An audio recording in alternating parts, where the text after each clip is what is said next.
Something happened inside Buckingham Palace that the royal family did not want you to know about.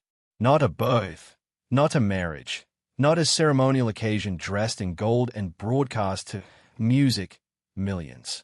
This was something far more serious. A document carried through palace corridors long after midnight, sealed in crimson, so sensitive that even the most senior aides were ordered out of the hallway before a single signature was placed. And when Princess Anne stepped out of the private chamber beside King Charles III that night, her expression said everything the palace was working so hard to conceal. This was not routine. This was not ceremony. This was a monarchy bracing for something. King Charles III had just signed a royal order granting his sister, Princess Anne, one of the most powerful and rarely invoked titles in the entire history of the British crown, Princess Royal Regent. And the moment that pen touched paper, nothing inside the House of Windsor would ever be quite the same again. Stay with me, because what unfolded behind those palace walls, the secret meetings, the silent alliances, the factions scrambling for position, is the kind of royal story that only surfaces once in a generation. And the deeper you go into it, the more you realize that this was never just about a title. This was about survival, the night no one was supposed to know about. Let us start with what we know, or rather what managed to slip through the carefully constructed walls of palace silence. The meeting did not appear on any official schedule. There was no public announcement, no carefully worded press release softening the significance of the occasion, and no familiar language of routine royal business designed to keep the outside world calm and uncurious. According to sources familiar with palace operations, King Charles summoned Princess Anne for a private audience at a moment when the institution itself seemed to be holding its breath. Think about what that means for a second. This is Buckingham Palace, one of the most meticulously managed, schedule-obsessed institutions on the planet. Every royal engagement is logged, briefed, coordinated, and communicated through layers of staff whose entire professional existence is built around controlled messaging. An unscheduled meeting of this nature in the middle of the night with aides forcibly removed from the corridor. That does not happen by accident.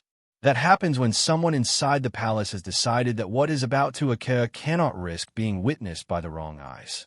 Those familiar with the atmosphere inside the royal household that night describe a king who looked visibly tired but not uncertain. There is a difference, and it matters enormously. Exhaustion is physical. Uncertainty is structural. Charles may have been carrying the weight of illness and duty in his body, but the decision he was preparing to make had clearly been turning inside his mind for a very long time. One insider described the mood in the room as resolute.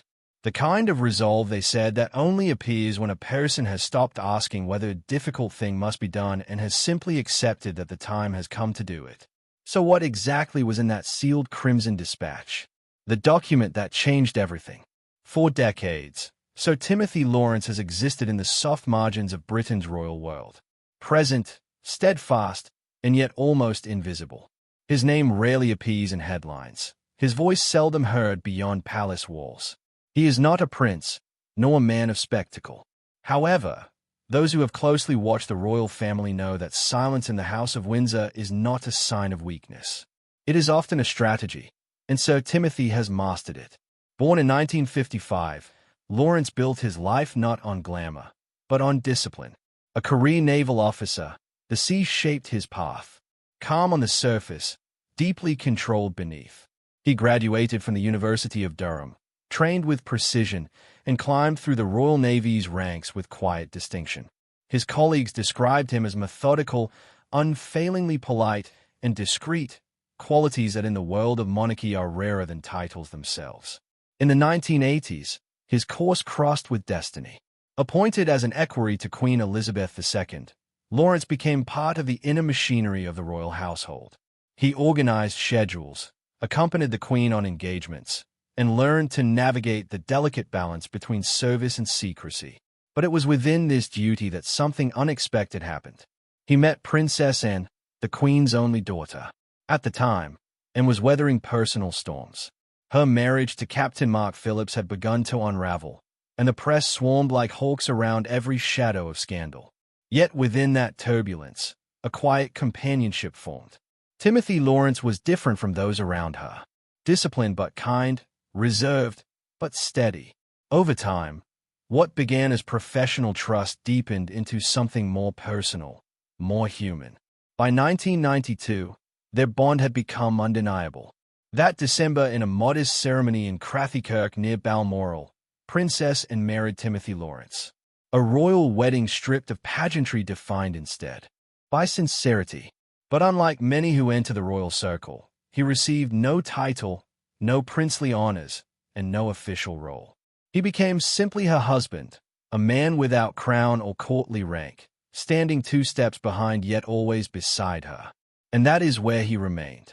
Through decades of state occasions, foreign tours, funerals, and family crises, Sir Timothy was there, not as the center of attention, but as the steady presence behind it. His loyalty was quiet, but unwavering, his composure unbroken. To the public, he was a man in the background. To the family, he was something far rarer, dependable. So when King Charles III recently conferred upon him the title of Knight Grand Cross of the Royal Victorian Order, those who understand the hidden language of monarchy took notice. This was not a routine gesture. It was a message.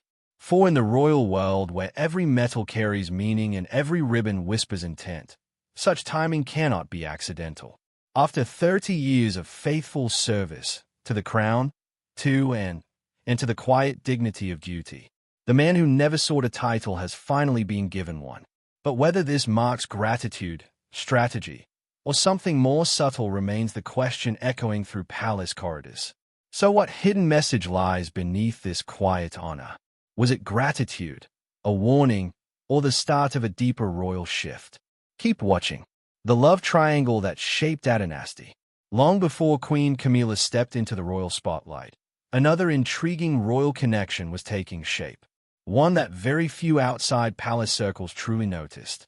It wasn't between a prince and a fair maiden, but between the ever-practical princess and a dashing army officer, Andrew Parker B.S. Back in the early 1970s, the two were more than just friends. They shared a deep connection, and whispers around the palace hinted at a romance that might have blossomed into something lasting. Some even say their bond was as passionate as it was genuine. But this budding relationship took a sudden turn, not because of royal scandal or family disapproval in the usual dramatic fashion, but because of something far less talked about. Religion. Andrew was a devout Catholic, and royal tradition at the time strongly discouraged such unions. A Protestant princess marrying a Catholic was simply off-limits in the eyes of the monarchy. And so, with quiet hearts and perhaps unspoken regrets, Anne and Andrew went their separate ways. Camilla Shand, a name that would later dominate headlines, but back then was simply a young woman with strong ties to the same social circle. After his romance with Anne ended, Andrew found his way back to Camilla, rekindling a connection they had shared before. In 1973, they got married and Camilla became Mrs. Parker B.S. But the romantic web didn't stop spinning there. While Princess Anne had once been close to Andrew, her brother, the young Prince Charles, had fallen head over heels for Camilla. Their connection was instant and intense. But royal duty has a way of meddling in matters of the heart. The expectations placed on Charles by the crown, combined with the public and political pressures of the time, forced the young prince to step back. And in that space of distance and duty, Camilla committed to a different life, one that saw her marrying Anne's former flame. Fast forward through years of royal marriages, public heartbreaks, and private tension. Princess Anne remained steadfast in her role, always dependable, always focused. She became known as the hardest-working royal, someone who quietly carried out her responsibilities with little fuss. Meanwhile, Charles married Lady Diana Spencer, but their story was far from a fairy tale. Following Diana's tragic death in 1997 and after many years of public and private speculation, Charles and Camilla eventually reunited, this time for good. They married in 2005, and over time, Camilla transitioned from controversial figure to queen consort. What once began as a set of quietly entangled relationships among 4 young people has now transformed into a polished narrative of royal duty and endurance. But beneath the surface of formal titles and public appearances, traces of those old romances linger. The past has not been forgotten. It's simply been reshaped into the present, wrapped in royal protocol, and rebranded as history. It's a story of love lost, love found, and love complicated by crown and country. Let's dig into Princess Anne's doggedness that earned her the title of the most hard-working royal. Protocol, power, and a stiff upper lip. Princess Anne has always been the quiet force within the British royal family, a woman of duty, discipline, and deep loyalty.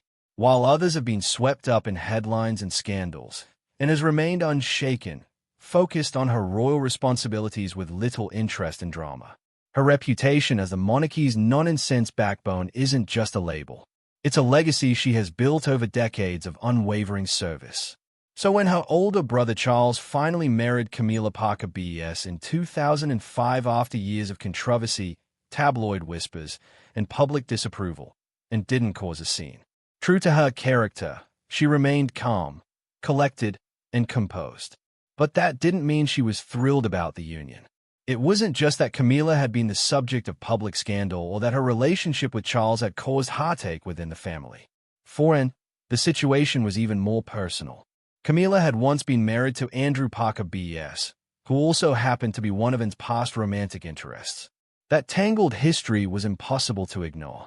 Add to that the fact that Camilla and Charles' relationship had, in many eyes, shaken the very foundation of royal tradition, and it's no surprise that Anne approached the situation with emotional distance.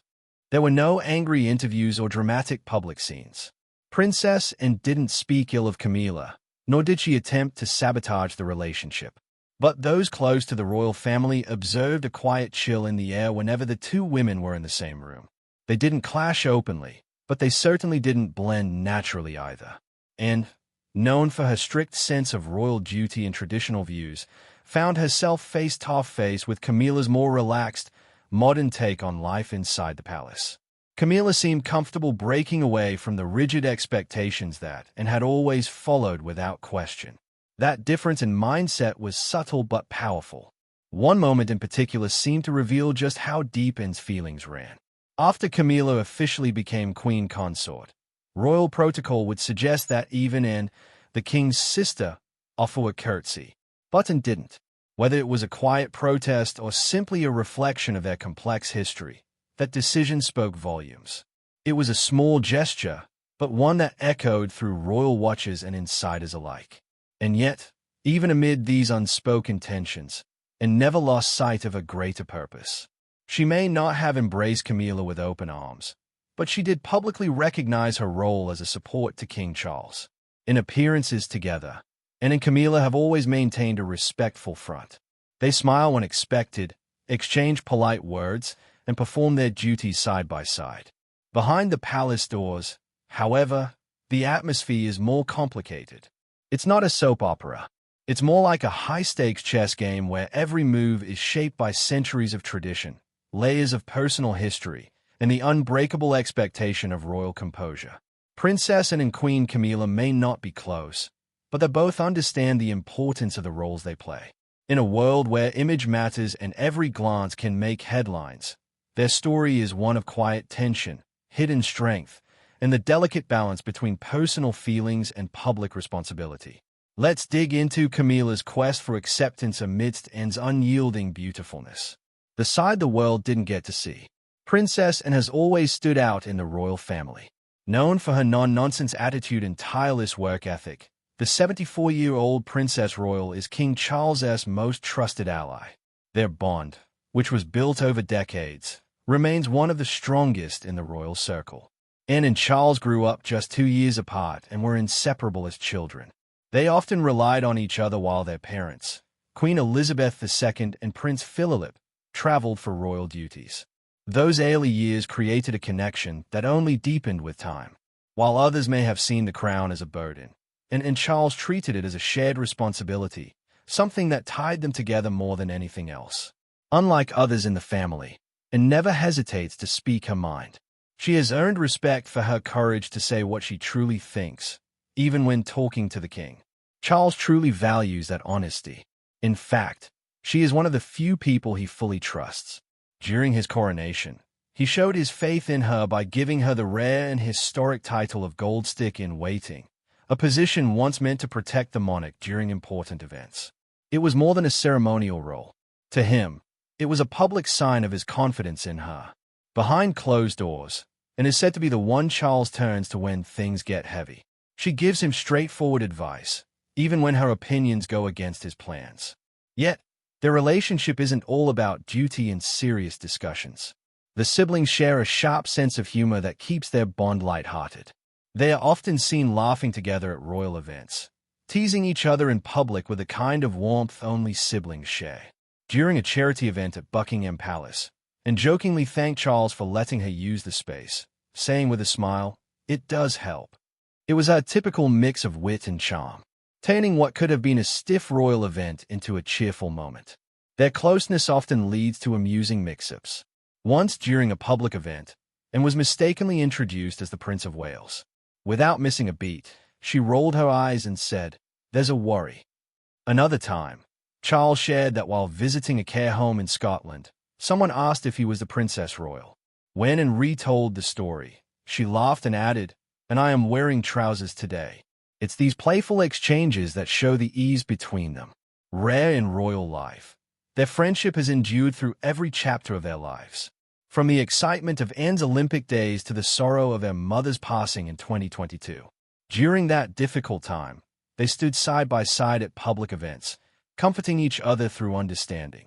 Where words failed, their shared strength spoke volumes. Anne's personality makes her one of the most admired royals. She raised her children, Zara and Peter, without royal titles so they could live freely. Her bravery also stands out in history. During a kidnapping attempt in 1974, she famously told her attacker, "Not bloody likely." That courage mixed with humility defines who she is.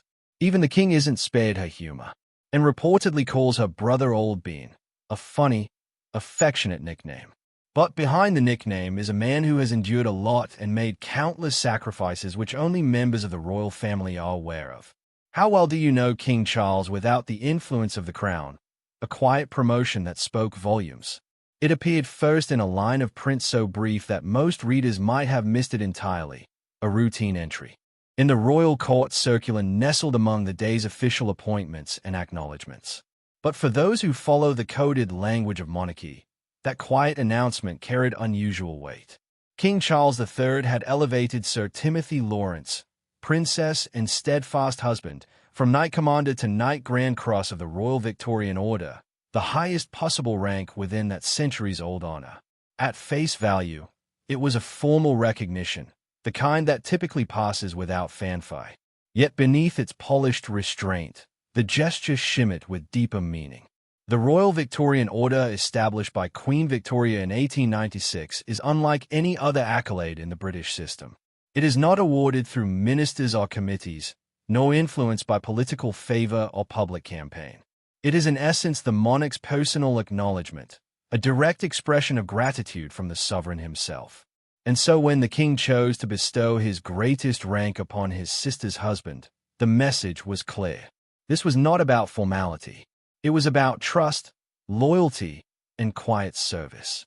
The title of Knight Grand Cross is rarely given. Those who hold it form a small circle. Queen Camilla, Catherine, Princess of Wales, and the Duchess of Edinburgh among them. For Sir Timothy to now stand symbolically beside such figures speaks volumes.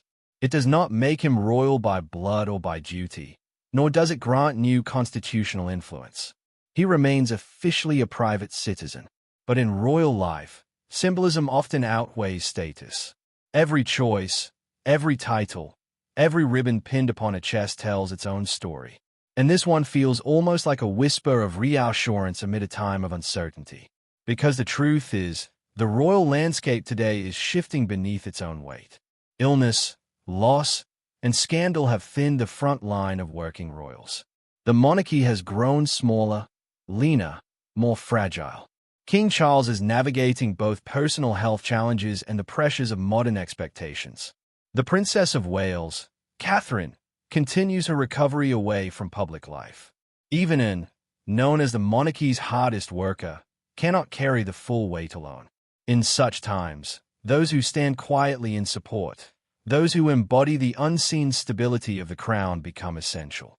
That perhaps is where Sir Timothy's new honor finds its real resonance. It is less about hierarchy and more about recognition. The sovereign acknowledging a man who has never sought attention, yet has remained constant through decades of royal transition. The timing feels intentional, even strategic. Amid a family redefining its image, King Charles may be signaling something more profound. That loyalty, service, and silence still matter, and that sometimes the most powerful gestures are the ones made without words, hidden in the fine print of a court circular, waiting to be understood by those who know how to read between the lines. And what could this quiet, almost invisible gesture really mean? A reward for loyalty or a coded message from the king himself? Stay with us. The crown's crucible.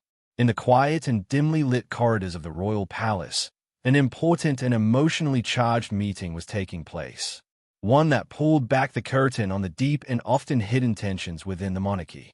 At the center of this intense discussion stood Princess Anne, a woman admired for her lifelong dedication to royal duties and her non-incensed straight-talking attitude, and spoke up with firmness and clarity, raising questions about Queen Camilla's position within the royal household. She wasn't attacking Camilla personally, but rather she expressed a powerful belief that a queen consort must do more than wear a crown. She must work tirelessly, serve the people selflessly, and earn their respect through consistent effort. In Anne's eyes, royalty meant responsibility, not just recognition. Her words, although calm and measured, carried the weight of years of silent observation and commitment, and wasn't trying to stir trouble. She was defending a legacy. To her, being royal wasn't about popularity or image. It was about purpose, discipline, and public service. Queen Camilla, on the other hand, listened with composure. For years, she had been rebuilding her image after stepping into the royal spotlight during one of the most difficult chapters in British royal history, the time following the tragic death of Princess Diana. Back then, Camilla was widely seen as an outsider, even a controversial figure. Since then, she has made genuine efforts to contribute through charity work and public appearances, steadily trying to change the public's perception of her.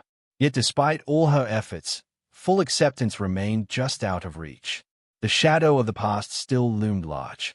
In comparison to Anne, whose record of tireless service and quiet resilience had earned her great respect, Camilla still seemed in some people's eyes like she was trying to prove herself. But this tense moment between two royal women wasn't just about their individual roles.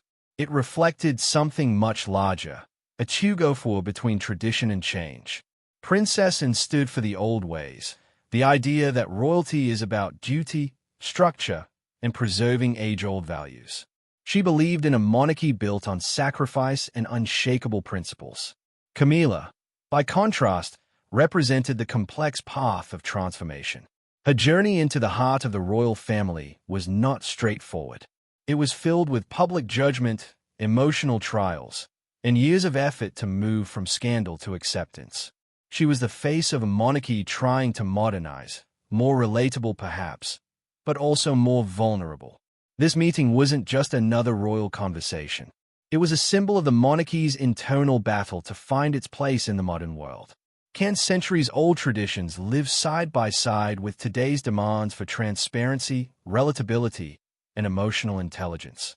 Can someone like Camilla, who didn't begin her royal journey with public favor, ever truly be embraced as a queen consort in the same way as those born into their roles? These questions hung in the air long after the meeting ended. Princess Anne, ever faithful to her role, left the room with her usual quiet dignity.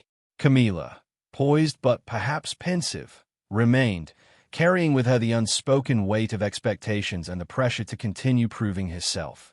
In that quiet palace room, a new chapter of royal reckoning was quietly being written. It was no longer just about who wore which title. It was about how the royal family would define itself for future generations. Would it cling to its proud traditions or allow room for new faces and new stories, even if they came with complicated pasts? The answer, it seems, lies somewhere in the space between Anne's unwavering loyalty to duty and Camilla's complicated quest for acceptance. And in that delicate space, the future of the monarchy continues to unfold, one honest conversation at a time. Let's take a brief look at the bond between King Charles and Princess Anne, which is likely one of the factors influencing how she views Camilla, the sibling shadows. Beyond the crown, King Charles is a big brother to three siblings who have shared his journey from palace life to public service. Charles came first, followed by his only sister, Princess Anne, and then his younger brothers, Prince Andrew and Prince Edward. Together, they formed one of the most famous families in the world, spending their lives balancing duty and tradition. Charles was born on November 14, 1948, making him the first in line to the throne. Just 2 years later, Anne arrived on August 15, 1950, and the pair became close companions during their childhood years at Buckingham Palace. A decade later, Prince Andrew joined the family in 1960, and the youngest, Prince Edward, followed in 1964. With nearly 15 years between the eldest and youngest, Charles naturally took on a guiding role as the older brother. Growing up in the royal household wasn't ordinary by any means. The siblings often appeared beside their mother during her record-breaking reign, supporting her through years of ceremonies, charity work, and global tours. As they grew older, each one found their own place within the royal system, but their loyalty to the monarchy never wavered. Today, that same loyalty binds them even tighter.